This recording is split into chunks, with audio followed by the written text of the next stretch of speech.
میں 35 سال مسلم لیگ نون کے رہا ہوں, کبھی کسی اور جماعت میں نہیں گیا, کبھی مسلم لیگ نون کو مجھے ڈھونڈنے کی ضرورت نہیں پڑی. میں نے اصولوں پر سیاست کی ہے. مسلم لیگ نون نے ووٹ پہ عزتوں کی سیاست چھوڑ دی, اقتدار کی سیاست پکڑ لی, تو میں نے ان سے معذرت بھی کر لی 1 سال پہلے ہی. میں نے کہا جی میں اس سیاست کے حصہ نہیں رہ سکتا. اس کے بعد میں نے الیکشن بھی نہیں لڑا. تو میں آج جس سفر پر ہم سب نکلے ہیں یہ ایک سوچ ہے. ہم یہ سمجھتے ہیں کہ وہاں پر جو آج جماعتیں تینوں ہیں ان کے اندر یہ سوچ نہیں ہے. تو میں کسی اور جماعت میں نہیں گئی. نئی جماعت جو ساتھی اس کے ساتھ چلنا چاہتے ہیں میں نے سوچ آپ کے سامنے رکھ دی ہے. جو سوچ سے اتفاق کرتے ہیں انشاءاللہ آگے معاملہ بڑھے گا. اللہ تعالیٰ باقی جماعتوں کو بھی توفیق دے کہ وہ اس سوچ پر چلنے کی کوشش کر لیں. ہم نے 1 سال ری بیجنگ پاکستان کا پلیٹ فارم اسی لیے رکھا تھا کہ کم از کم ان کو ہوش آ جائے کہ آج ملک کہاں پر کھڑا ہے, اس کے حل کیا ہے. لیکن وہ سوچ ہمیں نظر نہیں آئی اور آج ملک کے حالات بد سے بدتر ہوتے ہیں. تو کیا ہم گھر بیٹھے رہیں, کیا ہم اس سفر کی ابتدا نہ کریں؟ میں تو ذمہ داری محسوس کرتا ہوں. یہ سب لوگ جو یہاں بیٹھے ہیں اور کروڑوں لوگ اور بھی ہیں جو آج ملک کی بہتری چاہتے ہیں, انشاءاللہ یہ پلیٹ فارم ان کو ایک بہتر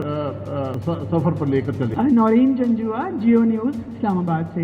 ڈاکٹر اظہر اسلم, ڈاکٹر ظفر مرزا, مفتاح اسماعیل اور شاہد خاقان عباسی, آپ لوگوں نے جو باتیں کی ہیں اس میں ایک چیز پہ آپ لوگوں نے زیادہ ایمفسائز کیا ہے کہ یہ اس جماعت کے لانچ کے پیچھے اسٹیبلشمنٹ نہیں ہے. ہم لوگ آئین پر زور دیں گے, ہماری جماعت آئین کو فالو کرے گی اور تمام لوگوں کے نام لے کے ہر کیٹیگری کا جنرل, ججز, سیاستدان, عوام سب کو آئین پر چلنا ہے.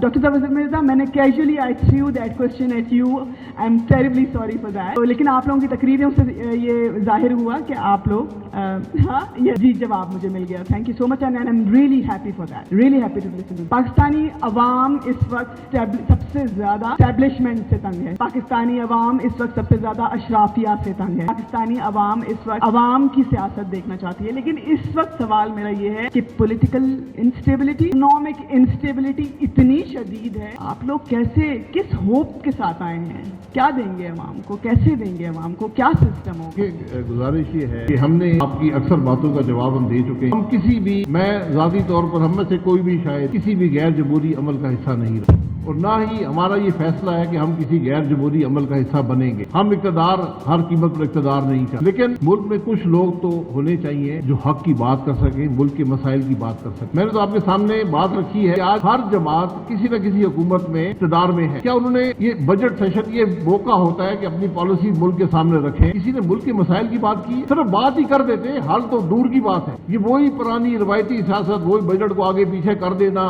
کوئی اصلاحات نہ کرنا, ملک کیسے چلے گا؟ تو یہ ہمیشہ سے ہوتا ہے نا, تو آگے نہیں ہونا چاہیے. ہم یہ کہہ رہے ہیں, یہ آپ کو سبق ہے. ہمیشہ ہوتا آ رہا ہے تو آج قبول نہیں ہے. یہ اس سفر کی ابتدا ہے جو ہمیشہ ہونے کے خلاف ہمیشہ ہوتا ہے, تو آج معاملہ رک گیا. اس سے آگے معاملہ چلنے والا نہیں, آپ یقین کر لیں. میرا نام عرفان ملک ہے اور میرا تعلق ہے کہ میں ایک عام پاکستانی ہوں. I am not a journalist, اور لائف میں پہلی مرتبہ میں ایک پولیٹیکل گیدرنگ اٹینڈ کر رہا ہوں. I am a data scientist by profession اور 4 انٹرنیشنل کمپنیز کو میں ریپرزینٹ کرتا ہوں اور پاکستان میں largest AI training program run کر رہا ہوں. میں لاکھوں لوگوں کو ریپرزینٹ کروں گا جب یہ میں سوال کروں گا. میں یہ مان لیتا ہوں جسٹ لائک عام پاکستانی کہ آج جتنے لوگ یہاں بیٹھے ہیں وہ واقعی ہمارے مسائل حل کرنا چاہتے ہیں اور یہ جماعت انشاءاللہ کامیاب ہوگی. یہ میں مان کے ایک طرف رکھ دیتا ہوں. میرا سوال یہ ہے کہ آپ لوگوں نے بہت سارے مسائل کی نشاندہی کی, آلدو کہ ہم نے آج سارے مسائل کی ہی نشاندہی کی ہے, لیکن پاکستان کا اس وقت چند بڑے مسائل میں سے سب سے بڑا مسئلہ ٹیکنالوجی ہے. اور let me share some thing with all of you کہ اگلے 5 سال میں ہم ٹیکنالوجی کی ریس سے مکمل طور پہ باہر جا رہے ہیں. اگر ہم اپنے کریکولم کو دیکھیں, اپنے AI انفراسٹرکچر کو دیکھیں, اپنی پالیسیز کو دیکھیں,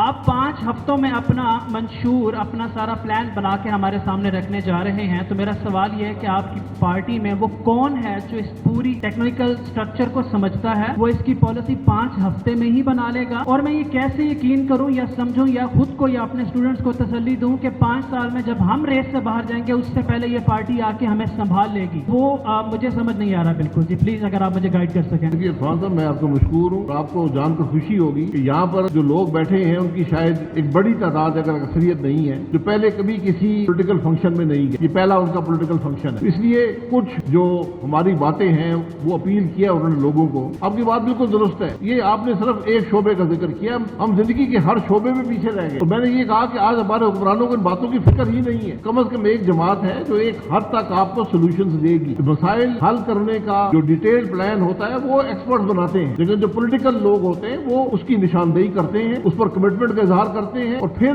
معاملہ آگے چلتا ہے. تو جو اگر آپ ٹیکنالوجی بیسڈ سولوشن, اگر آپ کا سولوشن ہے, ہم بالکل سننے کو تیار ہیں. ہماری جو ٹیم ہے اس کے اندر جو ڈیپتھ ہے, میں نے پہلے کہا اس ٹیم میں جتنی ڈیپتھ ہے آج آپ تینوں جماعتیں اکٹھی کر لیں، ان کے اندر نہ وہ پولیٹیکل ڈیپتھ نہ وہ انٹلیکچوئل ڈیپتھ آپ کو ملے گی. اس لیے یہ حل طلب مسئلے ہیں اور انشاءاللہ حل ہوں گے، لیکن آپ کو سیاسی استحکام چاہیے. جی السلام علیکم، شاہد خاقان عباسی صاحب، عثمان مغل نام ہے میرا اور public news T V channel اسلام آباد سے. میرے آپ سے دو سوال ہیں. ہم نے وہ مناظر بھی دیکھے جب آپ احسن اقبال صاحب کے ساتھ اڈیالہ جیل سے آپ کی رہائی ممکن ہوئی تھی، اور رجیم چینج آپریشن کے بعد مسلم لیگ نون کے ساتھ آپ کے اختلافات جو وہ کھل کر سامنے آتے رہے. میرا آپ سے سوال یہ ہے کہ یہ جو چہرے آپ کے ساتھ موجود ہیں، کہ دیگر سیاسی جماعتوں میں بھی ہم نے دیکھے کہ انہوں نے وعدے اور دعوے کیے، لیکن آج بھی اپنے دعووں اور وعدوں پر قائم ہے. آپ کو ایسا نہیں لگتا کہ نظام بدلنے کے ساتھ ساتھ اب ہمیں چہرے بدلنے کی بھی ضرورت ہے؟ دوسرا میرا سوال یہ ہے کہ کمرہ عدالت کے اندر عمران خان عموماً یہ بات کرتے ہیں کہ تمام وہ جو جماعتیں جو حکومت کے ساتھ نہیں کھڑی، موجودہ سیاسی صورتحال پر ہم ان جماعتوں کے ساتھ بات چیت کرنے کے لیے تیار ہیں. اگر وہ آپ کو دعوت دیتی ہیں تو کیا آپ ان کی دعوت قبول کریں گی یا نہیں؟ دیکھیں، سیاست میں ہر ایک سے ڈائلاگ ہوتا ہے.